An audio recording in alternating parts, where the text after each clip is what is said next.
most venomous snake on land. The rare, envenomating lizard. The tiny, toxin-wielding red-backed spider. Or the ferocious Sydney funnel web. Which is the deadliest venom?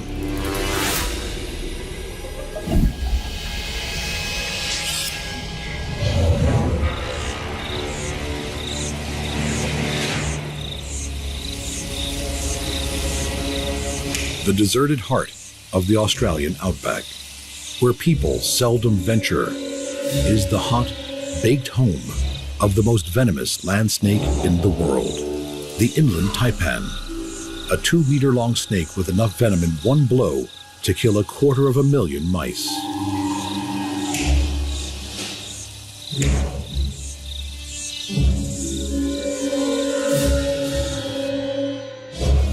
Ranging from a paler, more heat-reflecting coloration in summer to a dark, heat-absorbing brown-black in winter, the inland taipan is beautifully adapted to the desert's harsh extremes.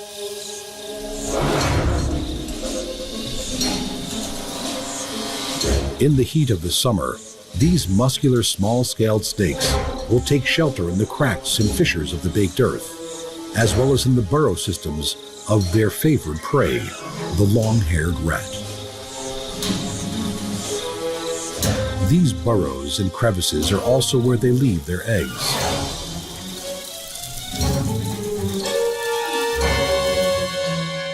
Just over a dozen of these leathery, elongated eggs are deposited and abandoned. 2 months later, they begin to hatch.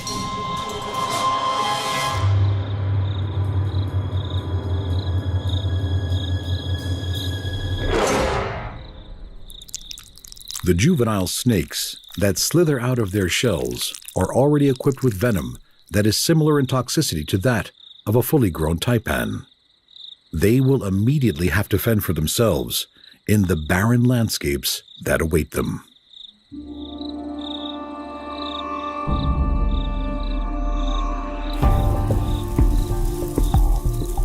Almost half a meter on hatching, these fast-growing snakes live exclusively on warm-blooded mammals.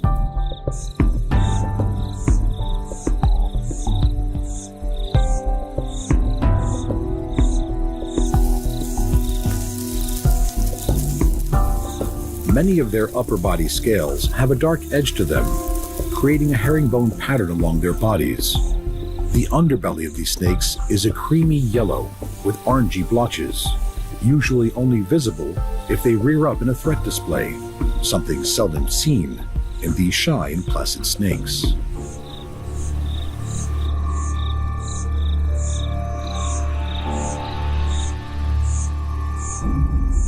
The plains mice and other small mammals of the arid outback can offer a meal in lean times. As their prey is usually fast-moving, venomous snakes need their toxins to be fast-acting, so precious meals are neither lost nor alive long enough to fight back.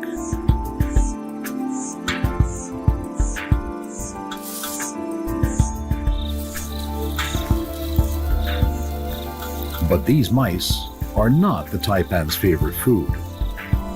The population of these most venomous snakes really depends on the population of rats.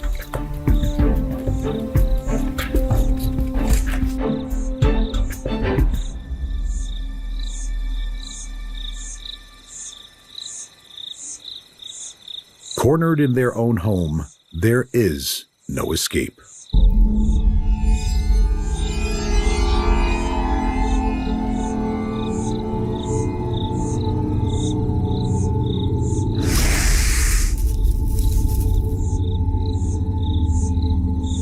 Death is rapid, as superpotent neurotoxin venom sears through the rat's body. Its lethal effects hastened by a spreading agent which increases the rate the venom is absorbed.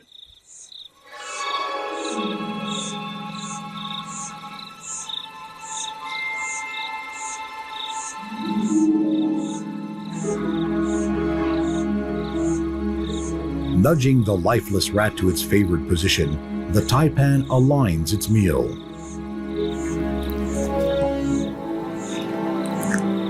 Opening jaws held together by immensely strong and flexible muscles, the rat is gripped by fangs on each side of the jaw, which the taipan then walks down the rat's body. Massive amounts of saliva are produced to lubricate the furry meal.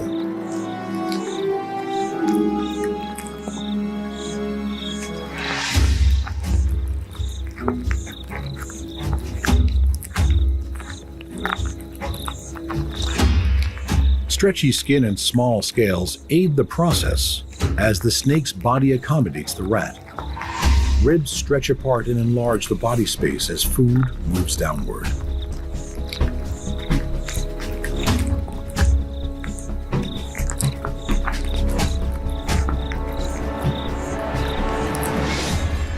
The venom that has killed the rat now has another use. The powerful digestive enzymes it contains help to break down flesh as the snake starts to absorb its meal.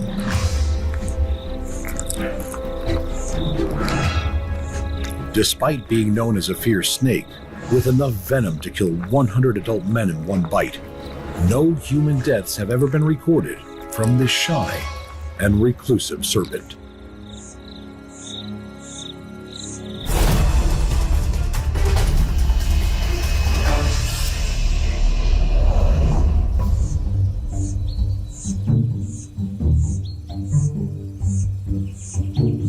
Venom is not the exclusive domain of snakes and spiders.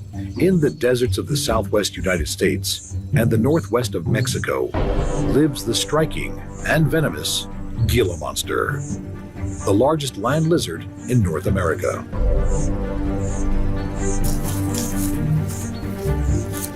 Gila monsters are not the only venomous lizards. As well as the Mexican beaded lizard, new research has found venom in some monitor lizards and iguanas.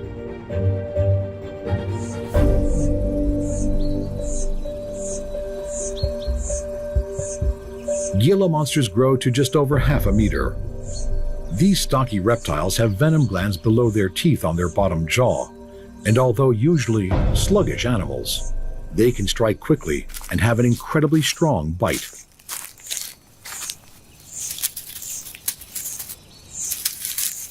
Usually solitary animals, Gila monsters spend over 95% of their time underground in their burrows. Most of the time they do spend above ground is during spring, when they come together to mate and for male-to-male combat.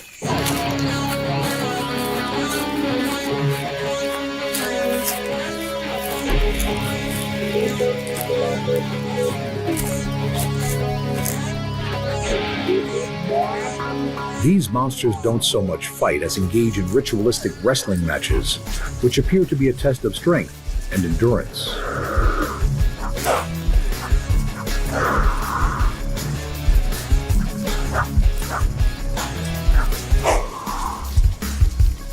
Each male vies for top position.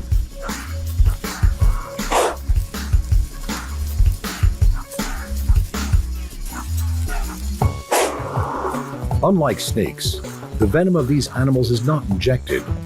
Grooves in the lizard's teeth allow venom to pass through into their victims as they chew down onto its flesh. They are immune to their own venom, and these wrestling bouts seldom result in serious injuries.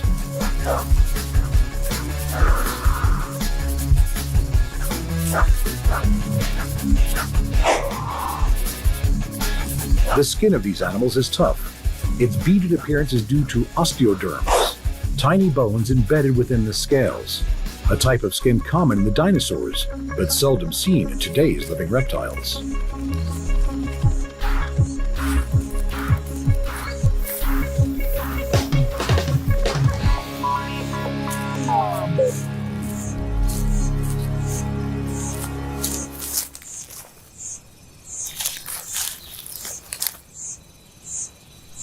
With a preference for the rocky foothills of the deserts and the semi-arid scrublands it resides in, it is likely that the main use for the Gila monster's venom is defensive and serves mainly to protect it from coyotes and any tenacious birds of prey that may attempt to hunt it.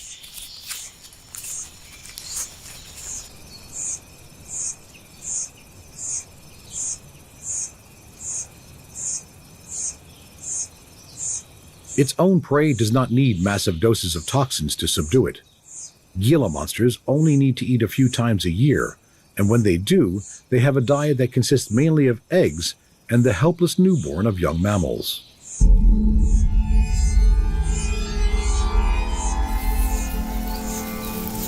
These are sought out in their underground hiding places.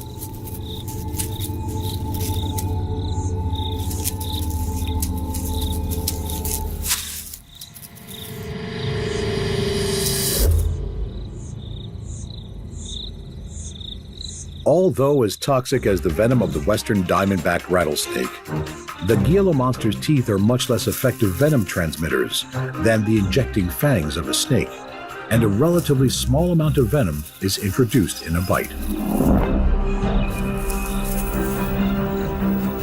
Although in this case, it wouldn't take much.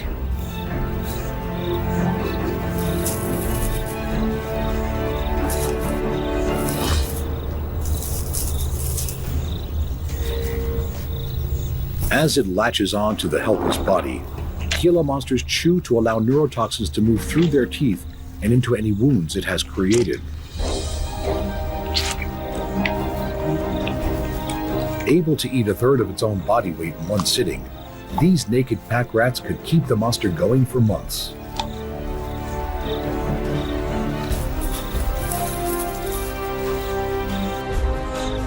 It may not always need or use the venom that lies beneath these teeth, but for the lethargic Gila monster, its venom could save its skin.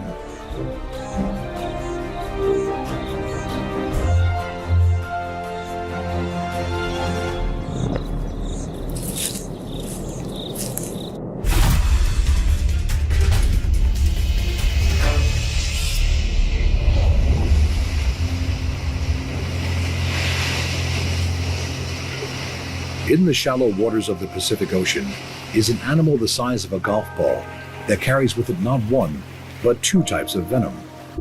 One is used on its main prey of crabs and is relatively harmless to humans. The other is used in defense and can kill an adult human in minutes. The magnificent blue-ringed octopus.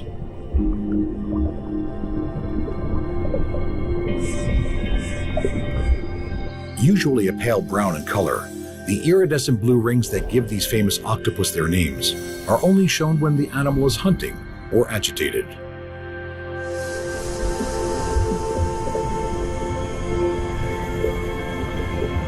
With 3 hearts and transparent blue blood, there is nothing average or ordinary about an octopus.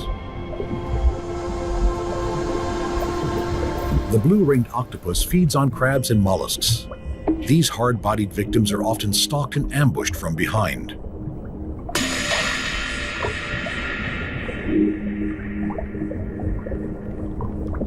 The powerful toxins that blue rings carry are produced by dense colonies of symbiotic bacteria that are harbored in their salivary glands. It is these bacteria that produce tetrodotoxin. 1 milligram can kill a human, making it one of the most potent neurotoxins known.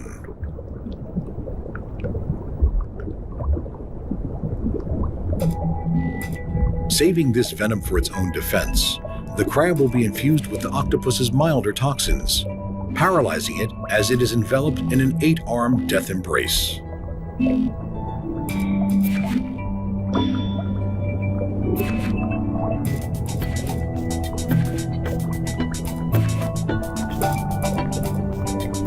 The mesmerizing blue rings of the octopus are activated by changes in its pigment-filled dermal sacs. If disturbed, threatened, or agitated, the unmistakable pulsating rings are a clear and direct warning signal.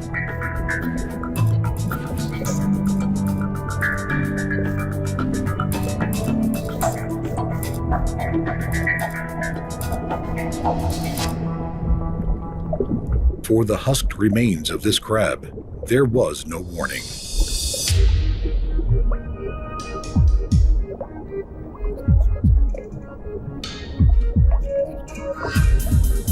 When the time comes to reproduce, blue-ringed octopuses are characteristically dramatic.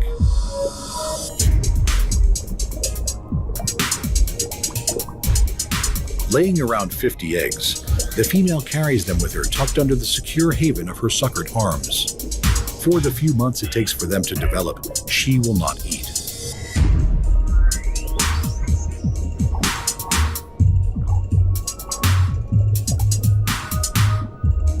Shortly after her pea-sized young hatch, she will die, leaving her deadly offspring to carry forward her genes.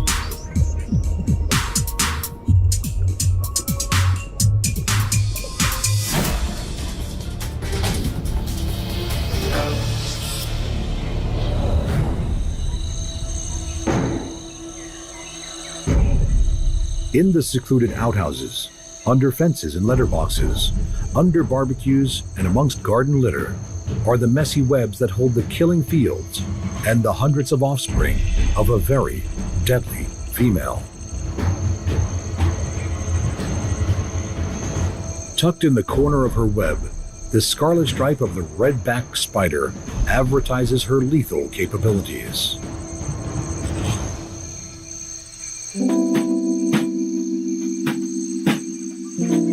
Found throughout Australia, the redback has a striking resemblance to its close relatives, the infamous black widow of North America and the katipo of New Zealand.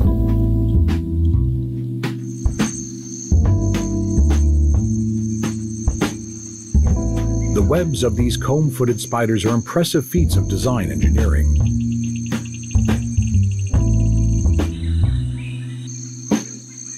The silk that is strewn from spinnerets on the underside of her abdomen is used not only to construct their so-called gum-footed tangle webs, but also for wrapping food and constructing woolly egg cases from which hundreds of her young will emerge.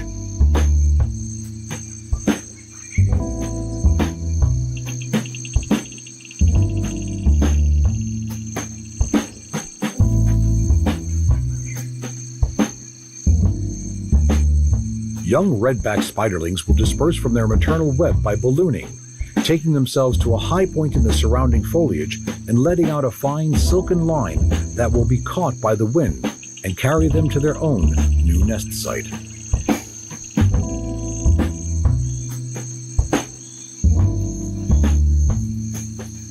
In order to reproduce, the cannibalizing female will most likely have eaten the male whose sperm she used and continues to store for up to 2 years future reproductive use.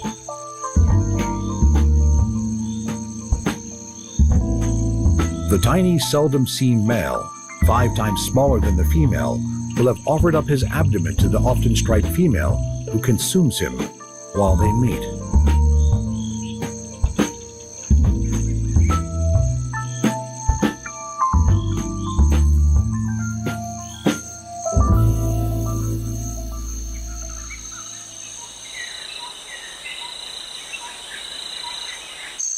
The venom of these industrious females is one of the most potent of all Australian spiders and is stored in venom glands just above the fangs.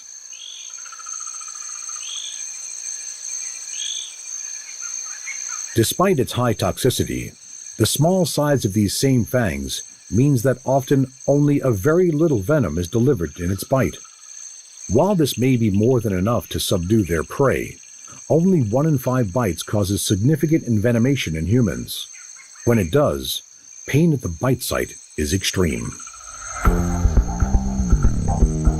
Although there have been no reported human deaths from the redback bite since the introduction of an effective anti-venom, this anti-venom is the most commonly used in Australia, reportedly used more than all other anti-venoms combined.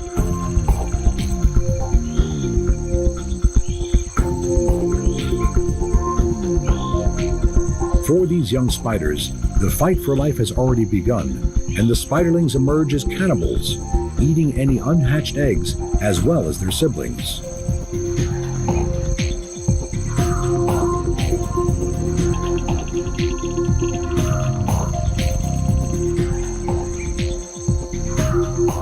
Once their homes are established, these rather timid spiders rarely leave their webs. Most bites to humans occur from accidental contact while rummaging around gloveless and unaware outside the home.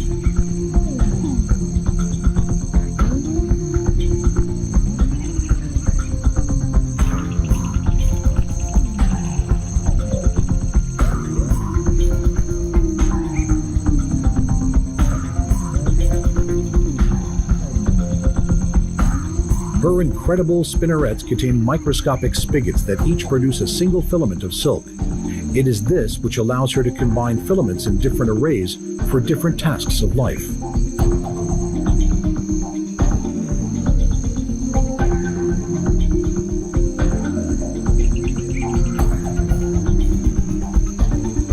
And so she goes on, spinning and weaving and breeding, bringing in up to 5,000 potential new venomous lives during her own lifetime.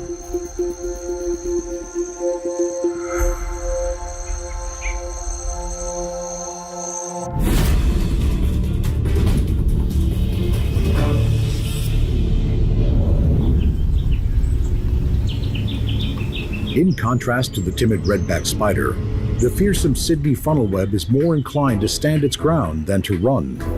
And in contrast to the redback, it is the male funnelweb that is the more dangerous of the two sexes. Funnelwebs can be extremely aggressive and are armed with downward-pointing fangs that are strong enough to pierce fingernails as they deliver their highly toxic venom.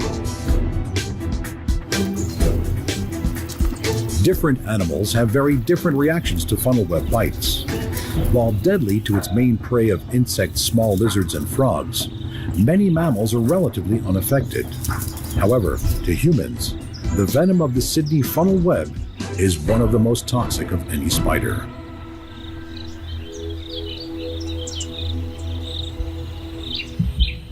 For this cricket, it will be lethal. There are 3 different types of bite. The first is the dry bite, that contains no venom at all. The second, used mainly in prey capture, is where venom is released in an appropriate measure to the animal being hunted. The large cricket cornered under the striking stance of the spider is about to receive more venom than would a smaller fly or beetle.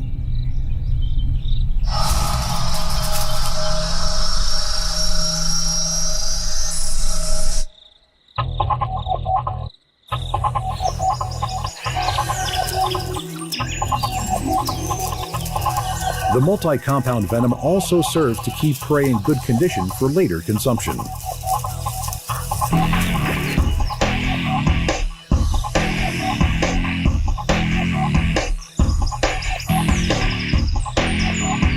While there is no denying the severity of the venom on this cricket, it is the third type of bite, the maximal dose bite, that is the cause of much human concern.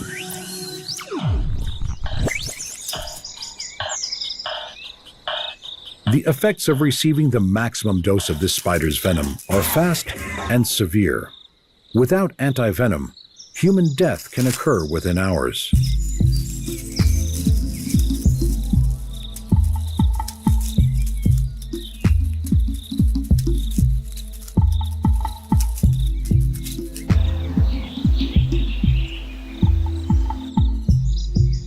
Funnelweb spiders need a humid environment to survive and spend most of their days in their underground burrows.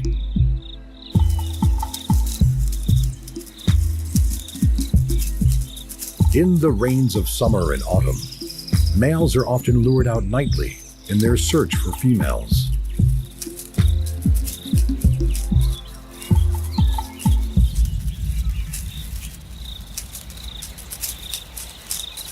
Mating in the funnelweb world is a dangerous affair. The female raises her body into strike pose, leaving the male the challenging task of holding her back while he delivers his precious cargo of sperm. He must do this before she kills him. If he survives the mating, either she will kill him anyway, or he will die soon afterwards.